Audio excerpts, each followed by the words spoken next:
We live. We Back. live. We back. We live. Back on them bumbo. Had some had some technical difficulties.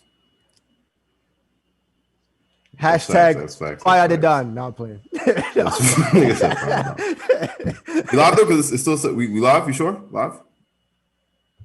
Okay. All right. So we gonna start. We gonna start with there you go. we gonna start or jump back into what we were talking about with the Kyrie situation.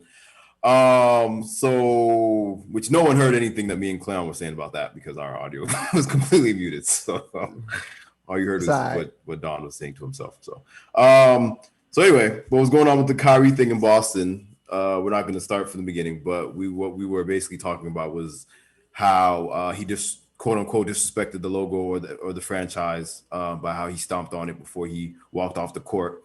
And I think the point that we got to, we were talking kind of about how the NBA seems to be focusing more on what's going on with the fans than what's going on, like the referees and what's going on with player injuries and stuff that might actually be detrimental to the game. So I was just getting y'all's opinion on that. Like, do y'all think that they're correct for focusing more on the fan situation and trying to keep players, I guess, safe? Or do you think they need to take a look at these refs too and some other stuff?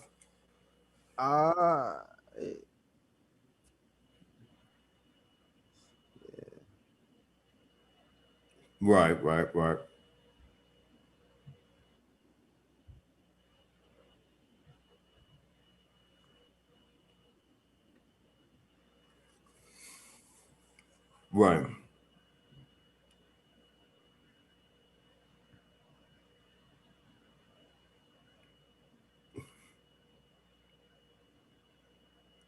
Right.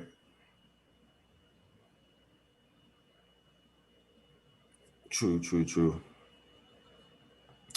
Right. And so speaking on that, we talked about the Kyrie thing for a minute before we cut, but so we're not going to rehash it. But going into like the mental health and the well-being of players and what's going on with them, we don't really talk about other sports outside of football and basketball that much. So you got this tennis player. I'm pretty sure people should by now know who she is. She's kind of like she's getting up there with Venus and Serena. Naomi, I don't know exactly how you say her last name. Osaka. Naomi Osaka. I believe she's only like 20 years old or 21. Is she even 21 yet? Or she might even be like. I think she's 20. She's barely an adult. She's very young. She's relatively. She's still a young adult. So she's arguably probably the most popular definitely most popular female tennis player at the moment. She gets the most press. Obviously, a lot of stuff. She also dates a pretty popular rapper, Corday. So she recently withdrew from the French Open. She stated reasons were her mental health and also that she felt like she takes a lot of attention away from tennis things. So she said that is why she withdrew. On top of that, when she did compete the other day, she refused to speak to the media or the press after her match, which I guess is supposed to be like a mandatory thing. Obviously, with athletes, especially if you're a star athlete, it's mandatory normally for you to talk to press. My opinion is, I feel like, and which is what she's saying, it should be optional. And what tennis is saying, and I understand as well, is that like, well, if we allow you to have this option, then it's going to have to be an option for everyone else, right? And if everyone else is following the rules, you should. And they fined her for this. I don't think they should fine her for that. I feel like, if this is something that becomes a pattern where a player or an athlete never wants to talk to the press and it's damaging to their, their team and the franchise, whatever, I get that. But I feel like there's especially after you just had a match, probably a million other things going through your head. Mm-hmm. I can imagine the last thing a lot of these players want to do sometimes is sit there and talk to the press directly after a match. So what she's fighting for right now is basically the option to have that be an option. And the tennis league, I forget what it's called, and other tennis players are basically not agreeing with it. They're saying that she shouldn't have done it. What do y'all think, Clay? What you do? I know you got some insight into the situation. You were kind of like reading about it, about it. So what do you think? Well, I mean, I couldn't have said it any better myself as far as what you've said so far about the situation. But the most important thing that Naomi said, and I will back her on this just from, I grew up never watching tennis until Yeah. I ended up working at the U.S. Open a few years ago, and ever Right. since then, I've always been intrigued. You know what I'm saying? So watching tennis and seeing how much they go through, and then also seeing Naomi Osaka, she's always been a person to herself. She's always been quiet. I've never heard this woman speak, except when she did like this GQ Yeah, relationship with her interview boyfriend. thing Yeah. with Corday. Yeah, Right. the only time I've heard her talk. And you could So tell she was even in that. She was kind of socially. She was a kind little of socially awkward. She was Yeah. talking low. You know what I'm saying? You could tell she's a very Yes. introverted person. Like some people say Yeah. they're introverted, but she's very introverted. Yeah. And that was one thing that she brought up in her reasoning behind why she didn't want to do the press, you know, especially after that match, and how she struggles with, Yeah. social anxiety and things like that. And that's part of her being really introverted. So I back her on that, because it shows in just her character and just in her poise as it is, as she carries herself as a person. You could tell she's very introverted, that she's very quiet. So I feel like if it's a mental health issue, they should try to help her instead of fining her for this issue. The fact that she brought up a valid reason, like such, something like that. You know what I'm saying? Right. And I think what she was kind of saying is that the mental health thing was more so why she like she was kind of saying that it didn't really connect, but she was stating that she has mental health things that she's going through. And you could tell she wasn't trying to use it as an excuse, right? Because people started to get it's- upset because they were kind of saying like that she was using it as like a scapegoat, or that she doesn't really have mental health. I understand these sports, their need for press. You know what I'm saying? Right. Like, so obviously it's a part of the job. You see NBA. But does it have to be? Do you think it needs to be right after they just finished? Not necessarily. I mean, it just depends. Because, like, when you just finish, like, everything's fresh. You know what I'm saying? Right. Especially, like, super talented, like, you know what I'm saying? LeBron can remember plays from that he played in 3 games ago and Right. kind of, like, detail the play going on. You know what I mean? I think they want to get it when it's fresh. But what I do think about that is that, I think players in all sports should have that a few passes. Like, if they don't want to talk to the press one game, like, okay, you're cool. Like, don't talk to the press. You know what I'm saying? That's your, you know what I'm saying, pass, or you know what I mean? Instead of finding them every single time they don't want to talk to the press. Because that's crazy. Sometimes, like, you're right. Sometimes people just, like, mentally just don't want to deal with it. Don't want to talk to press. You know what I mean? But right. Or they should at least give them the option to, if they want to make the decision beforehand and let it be known, like, okay, after my match, I will not be talking to press. Because I guess that's part of why they were so upset with Naomi, is because she kind of just like she just walked away. Like she didn't tell anybody like, okay, I'm not, you know what I mean? She just straight up bypassed it. And I guess that's like, you're not supposed to do that. But yeah, like I said, I feel like, come on, it should be an option, you know what I mean? Especially if it's like, or give me some time. Like, let me go get dressed or something. Let me go change. Like, give me an out. But at the same time, I get it because, like, we have a job. We're journalists. We're not going to be standing out here all day waiting for you to take a shower and all that. You know what I'm saying? Give us the soundbite real quick. Give us something that we could write about. You go about your night. We'll go about our night. In all honesty, them motherfuckers could wait. They would wait. And they would. And they would. Yeah, they definitely would. Yeah, like I remember when watching that Bulls documentary, The Last Dance, and Michael and Dennis would talk about how the press, like the journal, they would literally just wait for them for hours after and just chase them down, leaving the arena and stuff. So they will wait. They could. Yeah, so I don't think it's an excuse. I don't feel like the tennis league or any other players should be that upset about her, especially she's a young woman. You know what I mean? This is a lot of responsibility, a lot of hard work she has to put in. Because another thing is that for me about with the tennis situation is that it's different than a team sport where, like, all right, you did a team sport. The press is probably going to talk to several other people on your team. A lot of the stress is off of you a little bit, especially if you didn't really do nothing that night. But something like tennis, like you answering all questions about everything. Like you have the full responsibility of what happened, of why your game was off, facts. I mean, like all that shit. You got to sit there. Why were you hitting the ball like that? Yeah, like you got to be like, dog, I don't really want to talk about that. Like, I don't want to sit here and because if you got a team, you be like, well, as a team, we messed up tonight. You know what I mean? But solo sports, bro, is on you. You can't blame that shit on nobody else. Like you can't say so and so was off or nah. The coach was like, nah, it's you. So definitely understand that. Anything else y'all got thoughts on that? Y'all want to kind of clear you as all right, well, yeah. So no, I'm pretty much just I just like I said, I feel like they could be a little bit more. I feel like once she brought up, even though she wasn't using mental health, her mental health issues as an excuse, right. I feel like once they brought it up, they should have at least embraced it to an extent. Yeah, right. Give her some kind of counseling, some type of assistance, maybe come up with a plan. At least tweet and let the world know that you fucking acknowledge it. Something, you know what I'm saying? I mean, they tweeted their disapproval, like because 3 other players that night did do press.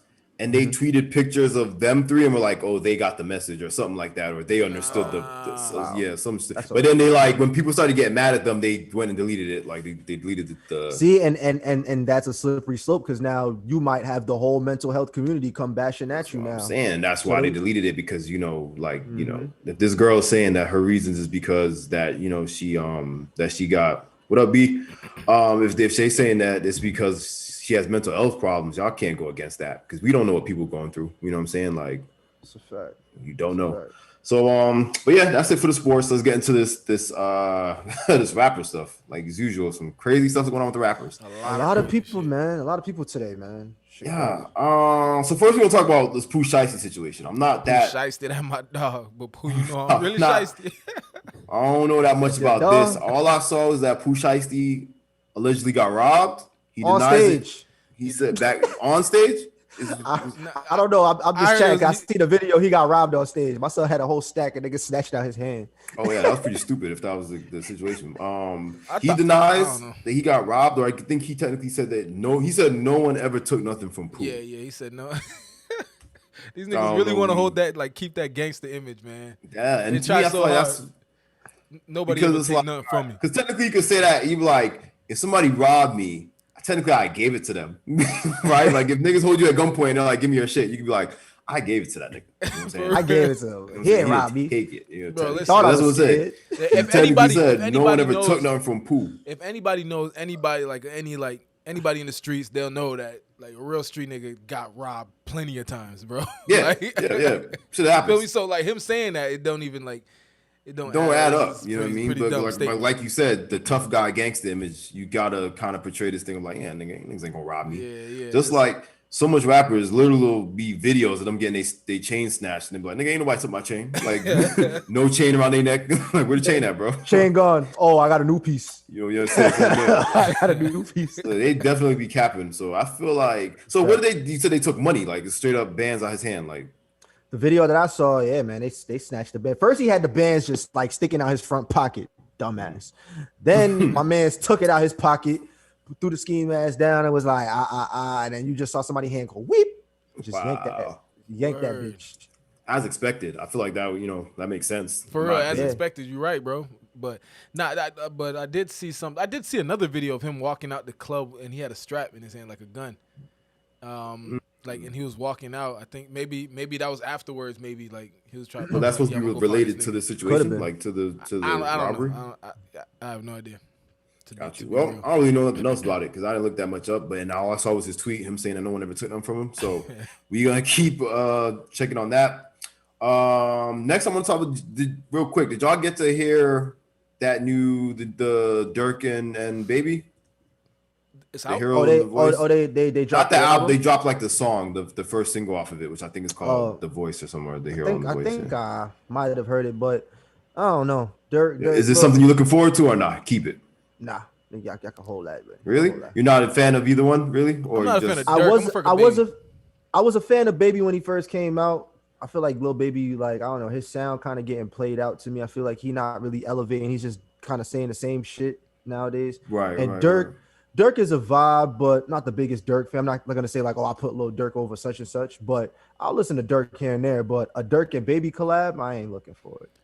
Yeah, I ain't gonna. I'll listen to it only because like I listened to that J. Cole album and that Lil Baby verse on it, bro. Yeah, it was pretty that made hard, me look at it like Lil Baby in another light, bro. I ain't really, but I ain't gonna cap. I keep saying that, but from back when Lil Baby made the record, when after the shooting, the George Floyd joint, that shit was hard, bro. Like I know it was some sort of like Black Lives Matter joint. Yeah, that had me put Lil Baby on another like standard when it came. Yeah, I think he could definitely get. He could at least Dirk, I ain't really fucking with Dirk like that. Like, shit kind of like. Yeah, I don't know. For some reason, I don't know why. I never like. I know he do his thing. I know he got songs and stuff.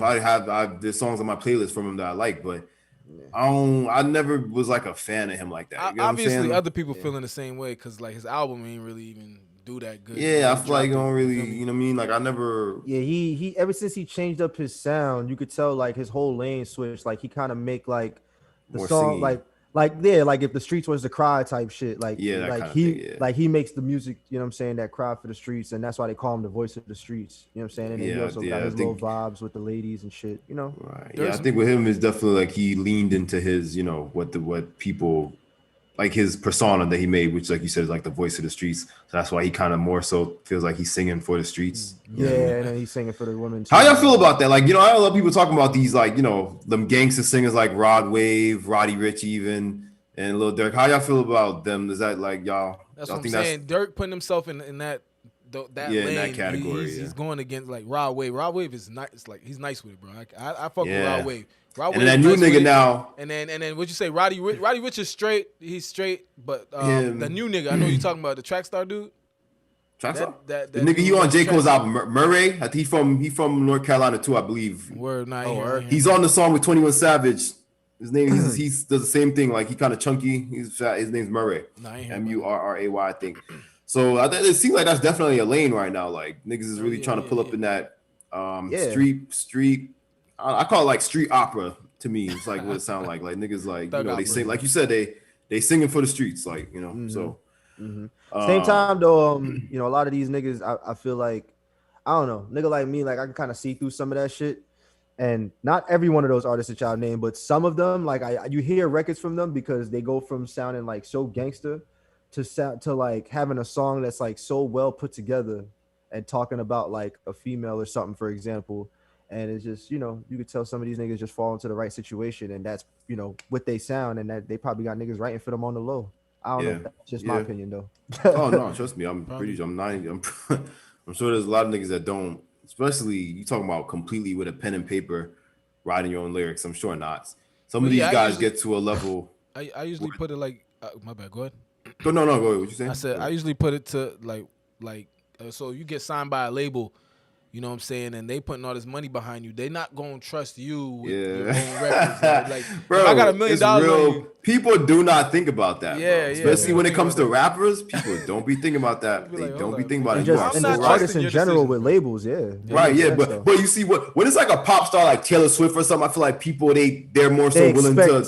They expect it. But when it comes to rappers, I feel like every rapper, no matter how big they get, when people think about them writing a song, they picture them like on the bus, like Eminem sitting there, like writing lyrics for like, dog, probably not. Like, especially like he said, like, get to the point, they not trusting you to get your shit done on time. They not trusting you to write your shit yourself. They probably trusting you with nothing. Like, they probably don't even trust you to wake yourself up. They probably send a nigga to your house to be like, yo, wake that nigga up. Bro, they set your schedule. That's a fact. So a lot of these niggas ain't writing they biggest hits. Yeah, and they do too. And another thing too, I always talk about it. Don't even look at it as like writing. A lot of these guys, especially when it's album time, their label puts them in a recording studio with 5 other writers or musicians, and they brainstorm. They all come together. This person might give you a line. Quick. They just that's why when you go to Wikipedia, or you know, we don't get CDs no more, so we don't see, you know. Facts. So you have to literally go look it up. But if you go look at the credits on CDs, on the written song, there'll be like 6 niggas, and you'll be like, well, there's only 2 gentlemen on the song. How's there 6 writers? Like. Cause you'll see the artist's name on the top, and then it's whatever else. That's what like rappers don't be hiding it. Y'all just don't look for it. So y'all think all y'all favorite rappers is writing all these songs solo by themselves, and it's like, no, probably not. No, they had about 2-3 other niggas helping them. Yeah, bro. To be honest with you, niggas like musicians like Frank Ocean and SZA and shit probably more likely write their own lyrics than most of these rappers. And pretty much anybody, I was gonna say too, pretty much anybody who's independent. Yeah, you know, probably definitely pretty much writes their own lyrics for the most part. If there's not some in-house help that they might get, you know what I'm saying? That is a fact. Sure, yeah. So yeah, just wanted to see if y'all heard about that, the little Durk and the Lil Baby song. I heard it. I thought it was alright. The song's alright. Video was cool. Don't think the album's gonna be anything amazing. But Lil Baby should have never jumped on that. It's gonna do numbers though. Yeah, it'll do numbers. It'll do numbers. It's gonna do numbers just because of their fan base. I think maybe I don't know. I don't think Lil Baby. I think that was a dumb move for Lil Baby. To do an album with Lil Durk. Album with Durk. I feel like Lil Baby's on a way other level than Durk. Musically, you think, yeah. Musically, yeah. Like, as for image wise, Durk, you know what I'm saying, he still got an image. You know what I'm saying, like he's still as like an influencer type image type. He's still out there, but musically, like I don't know. I seen Baby on he on the Space Jam soundtrack. The soundtrack, that soundtrack's probably hard. That was a good move for Baby. You feel me, Lil Baby? You feel me? But, yeah. Anybody that's on that soundtrack, I'm pretty sure it's about to be a good. Anybody on that soundtrack, yeah, for sure. So this was next thing we're gonna talk about. I gotta be honest with you. I don't even think I knew this gentleman existed before today. And so it's the death of Lil Loaded. He's a rapper. Where is he from? I don't know if he's. I think it's Dallas. I don't know much about him neither. I just heard. And it's crazy that you mentioned Lil Durk because his producer died too. Like one of his producers. Oh yeah. He's a pretty known producer. I forgot what. I think he died. I think he died yesterday. Yeah, he died too. I don't know how. And then there was another rapper that died too. It was Lil Loaded and another one. I can't remember. How this rapper is dying? Lil Loaded. He was 20 years old. From Dallas. He's like Dallas. He's a kid, right? 20, yeah. Allegedly, what his homeboy put on Instagram is that he killed himself over his girlfriend. That like his girlfriend, his girlfriend cheated on him and he killed himself apparently. Which I saw that. Yeah, it's crazy. I hope that's not the case. That's wild. Nah, he went on a whole rant. And, his homeboy looked like he was being dead ass. Like, and he was saying he was like how he was just talking to his mom, and his mom like had so much pain in her voice, and he's gonna hold their family down so much. And he told Lil Loaded, he's like, yo, that girl not worth it. And to see him still take his own life, it hurt him. So yeah, he was from what I saw, he was saying Lil Loaded had said to him like last week or something like, yo, like if she ever leaves him, he'll kill a nigga or something. Like he basically was making homicidal / suicidal threats based on this girl. So I don't know, dog. It's not a good look in my opinion. I don't think you should be killing yourself over no girl when you about to be a popular rapper. He was clearly obviously pretty popular. So so it probably a lot more to do with it, not even just the girl. You know what I'm saying? Yeah. I'm pretty sure it's got it. Like, yeah. As we was talking, mental shit, like, it's probably a lot. It's probably like a lot of things behind it, like a lot of shit going on with him. If you look at his music, or just look at the persona he was pushing, you know what I'm saying? It was a street nigga type shit. So, you know what I'm saying? It's possibly he ran up on some street nigga type issues. You feel me? And but it's rare that street niggas off themselves. That's what I'm saying. His girl probably pushed him to the edge. Yeah, you don't. Yeah, she probably pushed him over. This street, you never know. So some street niggas do be offing it. So bro, yeah, and that's what I'm saying too. You don't. It's not something they talk about or that they. You know what I mean? So because these niggas, when you a street nigga, man, like a real deal street nigga, you're gonna go through a lot of shit, bro. These niggas. Yeah, for sure. These niggas be on like a lot of shit. So he probably been going through shit. And now he going through it with his girl, and that probably was what pushed him over the edge. If that situation is 100% true. Because nothing else confirmed it, but if you're saying this is like homeboy, then I'm pretty sure it's homeboy. The only reason I could think that he would completely fabricate that or make something up was if they were trying to hide the real reason. Like if it was like crime related, you know what I'm saying? They were trying to cover up something, but and then it even shows here. Just posted 2 hours ago on the rap website, on the rap page on Instagram. Lil Loaded's like last Instagram story post, and it was pretty much like a farewell note. It was a note like he wrote like to God type shit, talking about like he ready to join God. So he killed himself for real. Damn. Yeah. Probably on drugs too and shit, taking all type of perks like he was off of the shits. I ain't gonna say that. He looked like he was off of the shits, man. R.I.P. to homeboy, but yeah, sad, man. But yeah, so if we get any updates on that, we'll talk about it next time, but we're going to keep it pushing. We talked about this last week, or we talked about it on Friday, so I wanted to bring it up again real quick because we got like a little update. So the Moneybagg Yo Pop Smoke DMX situation. So, oh God. So first off, what it looks like to me, it doesn't look like there's going to be no deluxe version of this album. I feel like from other than the few people who are pretending like it was a hard album, which for whatever reason they're trying to pretend that's on them. One of them being Lil C's. Yeah, I guess. But then again, people like this, there are certain people I expected was gonna, no matter what, they wasn't gonna talk against it. Like, and people like that, like Lil C's, like them old school more people, it is what it is. But other than those people that are pretending that it was good, I'm not seeing or hearing nothing good about this. And it's to the point where I'm starting to feel like niggas at some point, even the niggas making it, gave up on this album halfway through, because you could feel it. Yeah, you can literally feel it. I listened to it again. The one song I could kind of say was like, all right, was the Walking in the Rain, the one with like his daughter. I think it's his daughter or his son on it. His daughter's on it, and there's like a singer on it. That one's kind of all right. Every other track on this thing sounds like a train wreck, bro. It literally sounds like there was no kind of control in the like. And so we get Swizz Beatz did an interview a couple days ago where I guess he was questioned about that making of the album and how it came about. And a lot of people were questioning, where's Pop Smoke? Because they were reporting that Pop Smoke was supposed to be on this album from when they started talking about it. So Swizz Beatz goes on to tell the story that the Moneybagg Yo feature replaced the Pop Smoke verse. Like, that was supposed to be Pop Smoke on that song. Yeah. Which that was crazy to me. But interesting thing here is the reason why they had to do this. Pop Smoke's management, his people, is apparently, I don't know if they thought the DMX situation was just taking too long or somebody else gave them more money for this verse, but the same verse that he recorded for the DMX album, they ended up, I don't know which song it is, but it's out there. Apparently Swizz Beatz couldn't say, but they used the verse already. Like, it's to a different beat, obviously, but they applied it to another song. So you wait, you trying to tell me that Pop, he recorded his verse to the DMX track? For the DMX one, yeah. And then his people just took it. And again, when you're signed to a major label, especially if you die, this is the kind of stuff that can happen. Like, that's wild disrespectful, bro. Like, wild disrespectful. And Pop Smoke said, like, I remember in one of Pop Smoke's interviews, he said he looked up the DMX.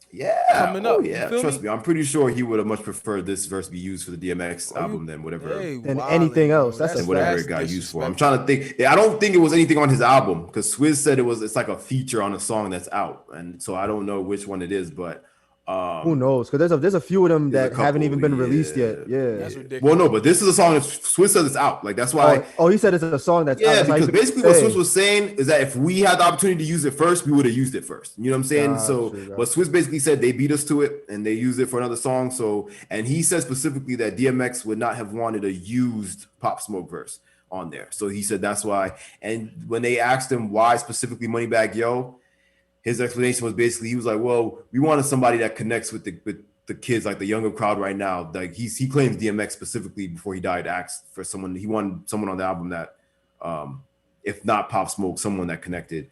And according to Swizz Beatz, he said Moneybagg Yo was like the first person. I feel like that was probably more so label and connection related. Like, I feel most like likely. Someone, there's got to be like somebody. That was probably the broadest way to say the motive, but but label wise, that's the best they could get to connect. I'm pretty sure, because I mean, I feel like, especially if you want to talk, there's even other New York rappers. I feel like he could have got on there that would have been Young M.A. I would have took like Young M.A. on there. No even that would have made more sense. Because like I said, when I saw him featuring Moneybagg Yo, I was like, huh? Like, I thought I was reading some shit wrong, or that's like of all people that was not who I expected to be on that album. Like, that was a big disappointment. I ain't gonna lie. And again, no discredit to Moneybagg Yo. Yeah, because I fuck with him. Yo, and he tried. You could tell he respected it. He tried. You know what I'm saying? He definitely tried. But for a DMX album, I don't think that was it, boy. I can't believe they disrespected Pop Smoke like that. Really Pop Smoke's whole label needs to be canceled for that shit, bro. Yeah, and listen, and they not low, because they gotta have more in the vault somewhere, bro. Because they got a whole other Pop Smoke album about to come out. That's what I'm saying. But more than likely, and I'm gonna be honest with you, I feel like whatever is about to be on this next album is probably the last of whatever he recorded. Probably the last of whatever he recorded. Because I'm surprised they have another one. Yeah, because even on this album, you could kind of hear what's missing. Like, you know what I mean? Like, it's good. It's really good for what they was able to do with it. I'm talking about Pop Smoke's album, not DMX, but on the Pop Smoke album, you can still kind of hear how there's certain songs where you could tell he was supposed to finish it or add something, and he didn't really finish it. and they just messed the shit out of it. So it's weird to me how they could even have a whole another album's worth of material. That's what I'm saying. So this other album is probably gonna be what we're supposed to be throwaways. You know what I'm saying? Like yeah, that, like maybe a bunch of he probably wasn't fucking with. yeah. So it's honestly probably not gonna be the greatest. I don't Yeah, think that's it's what I gonna was be as thinking good as too. the last album that came out. I don't think so. Yeah, probably gonna be mostly the songs that he was like, nah, you know what I mean? Probably the songs like his gang, his close friends probably fucked with the most, and they're gonna put those out type shit. Yeah. Maybe, who knows? I think it's also gonna be very feature heavy. You know what I mean? Like I think there's gonna be a lot of features to fill I in the honestly blanks. hope not. I hope not. Like Yeah, I I don't hope want it to. not, but I hope it's not feature loaded because that shit will get me tight. At the very least, if it's gonna be something feature heavy because you got to fill in every gap, just give me 5 solid Pop Smoke songs with like 2 features. You know what I'm saying? Right. Like, don't spread out the cheese that you ain't got. You feel me? Yeah, Like, facts.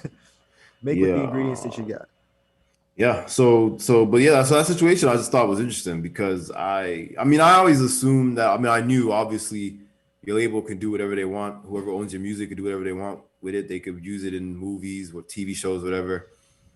But I'd assume maybe it was the money, because like I don't think timing was the issue. I don't feel like the label would be like, oh no, this verse got to go now. You know what I mean? Like I feel like why would they?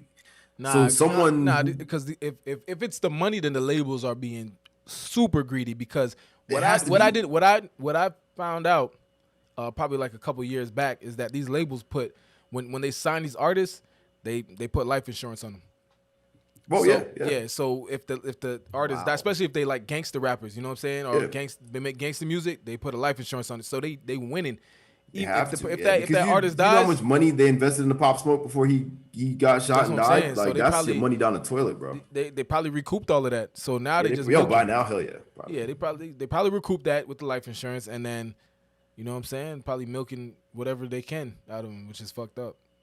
Yeah, I feel like that's probably part of what they're doing now too. Whatever hard verses he has left, they're probably just auctioning them off to whoever has the highest bidder, has a beat and wants them on it. Which is kind of crazy when you think about it, but it is what it is.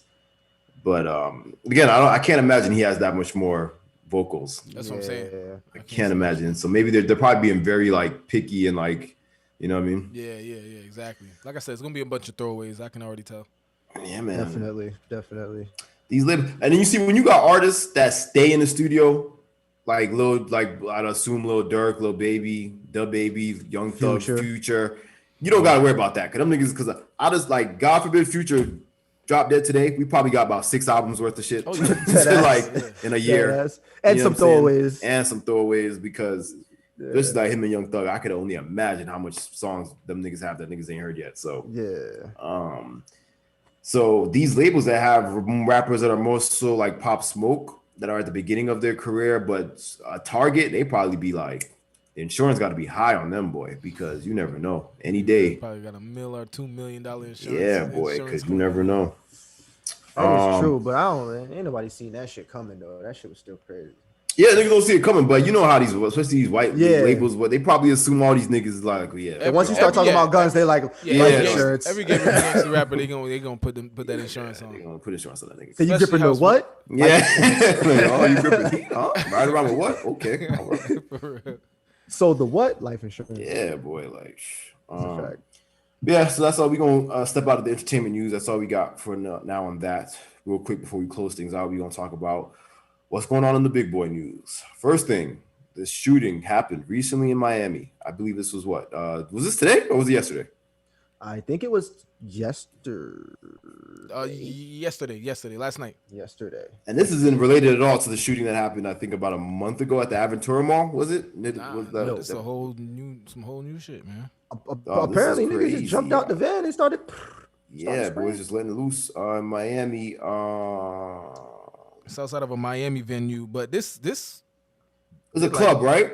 Yeah. So this, I don't think this was like, okay. So I don't know if it was a mass shooting. I don't know who they was trying to hit, but it was some niggas though. I ain't gonna lie. I'm looking at the picture right now. Bro, they probably was in the club. They said witnesses said that the dudes just pulled up and then was just randomly spraying, bro. They were just letting it go. So whoever they was trying to hit, they didn't give a fuck. They was just trying to hit everybody because 22 people got hit and I think 4 died. This wasn't like South Beach or nothing like that, right? Like this is like, nah, this was Miami-Dade. It wasn't South Beach, but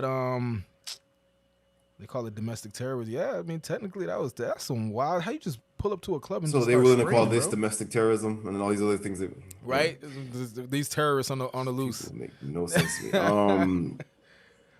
Anyway, but yeah, so I thought right now is a weird time, bro. I feel like people are really hyped up, to say the least, and excited, and I guess I don't know. It's just sad, bro. Like things can't go to the club has always been a target to some extent, but like, bro, we just opened these things back up.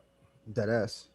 I couldn't chill a little bit. This is crazy. There's people who just got to go out for the first time that night and probably fucked around and got shot.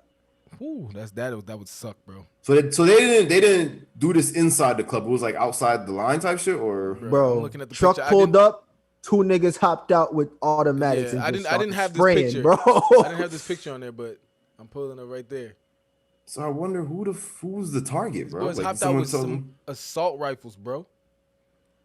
All of them. It must have been 4 niggas. It's 4 niggas in that picture, right? Yeah. Well, 4 niggas. They girl probably went to the club that night, and they was like, "Where you gonna go to the club?" Everybody dying. That's probably what happened. everybody died because it can't be no normal shit. Nigga. It's probably something really ignorant, bro. That's the thing. That's the only nigga, what's more ignorant than that? But yeah, because my nigga, all right. The only way this is like, and the only reason why I say that is because I see people making jokes like that on fucking TikTok, like, oh, when you find out your girl's at the party and niggas is walking in the club talking about bomb, bomb, shooting up the club and shit to let niggas, bro, niggas, unless their target was like 10 people that happen to be outside, how are you just gonna start spraying into like? Bro, they said they just started letting it go, boy. I don't know what's going. You're right. I don't know what is going on nowadays. Like, that's wild. Like, the gun shit is getting crazy, bro. You know it's wild. I'm starting to look at Texas like they some smart motherfuckers.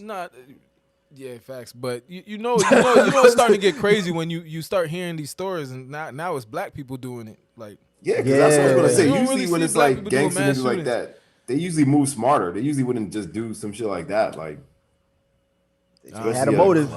I know they had a motive. So did they caught all of them though? They're like all arrested. Nah. Oh, they free? They're on the run? Niggas is gone, boy. Like the people can be seen running back to the vehicle shortly afterward. But they got the license plate in the car. But I'm pretty sure like they probably dumped that car somewhere. It's either burnt to a crisp. I hope they wouldn't dump that shit. It's either burnt to a crisp or at a chop shop right this moment. Hopefully. Or they fucking dumb and they driving to fucking Atlanta right now. The way niggas be, they probably driving to Atlanta. The way niggas be dumb, that shit's probably sitting in a damn driveway somewhere in Miami while them niggas inside playing NBA 2K, like not even watching the news. Gosh. And they probably once they do get caught, they all gonna snitch on each other. On each other, yeah. Niggas said they all snitch on each other. One nigga is gonna be at least one nigga. We're gonna see tomorrow because the first 48 ain't called first 48 for a reason. Once they got once they got any intel on the first 48, they getting caught. Oh yeah. I'm pretty sure they'll pick all these niggas up by Wednesday, the latest. By Wednesday, I was gonna say by maybe Wednesday. Thursday if they lucky. By the hump day, y'all get. By the hump day, y'all niggas in. But I really do want to hear more about this because like just pulling up to a banquet. It's a banquet hall. I'd like to know the motive. That's what I'm saying. Like, cause I don't more than one person. I don't think it was one of those things where they sat down in their house and was like, "Yo, let's go. We're doing it today. We're just gonna go light up this place." You know what I'm saying? But that's what I'm saying. The way they moved like they had a specific goal and target, but then they just did some dumb shit. Because Tisa, Lisa, Tarisha. Oh my nigga, they go in the club and shoot them bitches. Why are you shooting niggas inside? You gonna shoot everybody outside the club because your girl? Bro, you think these niggas down south don't give a fuck? They don't give a fuck sometimes, what's going on with them niggas? Niggas is doped up, high up, and they girl in the club sound like a massacre to me. Unless they got beef with the club security, like they probably ain't let them in type shit. Because I've seen that happen before. Niggas come in like just want to ruin the party, but niggas, I mean, remember back in the day, I've dodged a couple shootouts at random clubs just because niggas didn't get let in or they got kicked out the club. You know what I'm saying? And then outside the club, but they was shooting in the air. They wasn't shooting at a crowd. Right, yeah. Maybe once in a blue moon. Maybe once in a blue moon, I've seen people shoot at a crowd like one time, but not no, you know what I'm saying? Not shoot to kill like on some GTA shit. Yeah. Like weird, that's crazy, bro.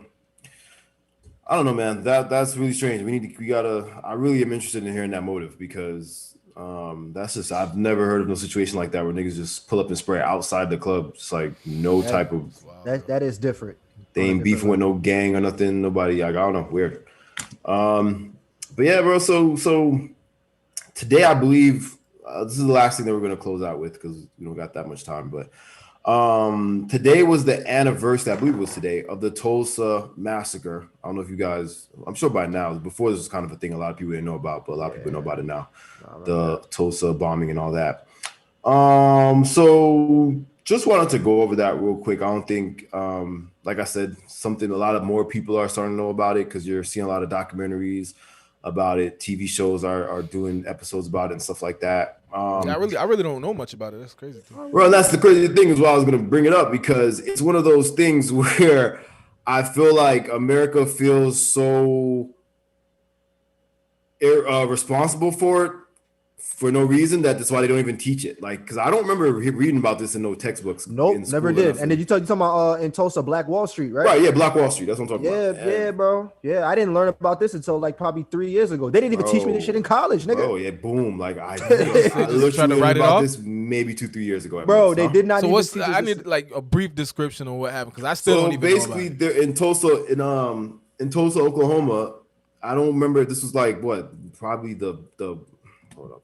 I hate doing this in the middle of the thing, but I don't want to get the wrong the wrong time because I was gonna say, but I don't want to be wrong. Yeah, so I'm looking right. I got it pulled. What 1921? Yeah, 1921 happened from May 31st to June 1st. So basically, there was an area in Tulsa known as Black Wall Street where there was very, very successful Black people running their own businesses, their own restaurants, banks. Like it was basically a Black neighborhood of just Black success. That they kept to themselves, minding their business, doing their own thing. Obviously, they were going to pass this wealth down to their generations, keep businesses going. The white supremacists, white America, the government itself did not like this, so they basically bombed them. They came and bombed them. They shot a lot of, they destroyed businesses, killed families. Okay. And this took place over like a day or two. And again, sole reason was just because they didn't want them niggas to have shit. That was it. Wasn't no other. Them niggas didn't start no war with them or nothing. There was nothing. No other motive. No other motive. So. And like I said, for that reason, I think is why America's really ashamed of it and they don't talk about it. And it was done by America. So like it was literally genocide, basically, if you want to be technical. So, and like you said, EJ, you've never really heard about this. Yeah. So like you bringing it up, I didn't know the name. I've heard like things of, but I didn't, like you said, I didn't get it taught it in school. Definitely didn't. I think, you know, like, I think I heard it. Honestly, I think I heard it from a conspiracy theorist. They were trying to like make a point about something, and then you know what I'm saying. That's where I heard it from. But I didn't know the name was Tulsa Massacre. I didn't know, you know what I'm saying, anything about the Tulsa Massacre. I just heard, these people, they made Black Wall Street, they were rich people, and blah blah blah, this, that, and the other. But damn, that's crazy, bro. Like that's pretty messed up. Yeah, and I'm pretty sure it's probably now being more included in school curriculums because you know. People are starting to talk about it more, but definitely did not see this in the Black history section in the U.S. history growing up. And it happened in the 1920s. Obviously, that's not recently, but it's not that long ago, my nigga. It's in the 1900s. You know what I'm saying? Like, I've always wondered how they skipped, you know what I'm saying, like the late 1800s to like 1960. I always wondered that. Only 100 years, bro. Only 100 it's only 100 years, which like is good, but so our grandmother's mother was alive around that time, you know what I'm saying? So like, that's crazy. Like that's so close. It's crazy. It's pretty close, because like I said, there were people that were born around that time, or probably some of them have survived. Some of them are in like their late 90s, early hundreds, whatever, you know what I mean, or they're 100 years old. But I think the other day I saw one lady left. That was a baby during it. She's like in a wheelchair and stuff. They be giving her sneakers, like they be giving her J's and stuff to wear. I don't know why. I don't know what the fuck it has to do with her situation, but they take a lot of pictures of her. But yeah, it's a real thing that happened. I just wanted to bring it up because I feel like it's something that, you know, we're not gonna get into the whole, because we could sit here talking about that shit for 2 hours. But maybe in future episodes when we get guests on here, we'll have an episode where we talk about kind of all that Black history stuff with America and the stuff that's hidden and the stuff they do talk about. But I encourage everybody to go look it up if you don't know anything about it, because it's very interesting and it's something Tulsa Massacre. Tulsa Massacre, or the Black Wall Street Massacre. And fortunately right now, because of the internet, we live in a time where it's something that we can look up and get all the details, or at least the real details. And so everyone go look that up. Don't got nothing else for today unless y'all got something to say. I know that we're gonna link back up on Friday, and I think Friday we might have a guest. We should be able to get someone on, right? Probably gonna have a guest. I was actually hitting a few people up. Just gotta, schedule a few things with some guests, have some guests on here, get some different points of views on different things. Yeah, for sure. As y'all see, whoever's in here right now, we got the Cash App down below in the description, Papa Podcast. It's gonna only help us grow. It's gonna help us with technical difficulties. Y'all see we had a technical difficulty today. Yeah. You know what I'm saying? So we figured it out pretty quick though. We took care of it. But yeah, we're just gonna keep coming better, coming harder with these videos, and we're gonna try and stay more consistent Mondays and Fridays, and just keep rolling. Yep. Yeah, man. I definitely gonna keep it pushing. Like I said, the Cash App's down below. Show love. We always here to show love back. Definitely much love to anybody who came back and tuned in. We didn't have a big crowd today, but that was kind of our fault because we So that's what I'm saying. Bailey Bunch, aka Rachel, we see you. B Sherry, we see you. You know what I'm saying? Everyone that's always here. I know there's a couple people that are always here, so shout out to all those people. For fact. But this is gonna keep building, as you already know. We ain't gonna stop. So Friday we pick it back up. We'll have a guest, which we'll talk about. We'll either advertise that on Wednesday, Thursday, so y'all know who it is. Yep, look out for the announcements. Turn your post notifications on. Yeah, man. Like, comment, subscribe, turn on the notifications so that y'all know when we go live and all that. So yes, sir. That's it for this episode. Peace out, y'all. Peace. Yeah, man. Much love.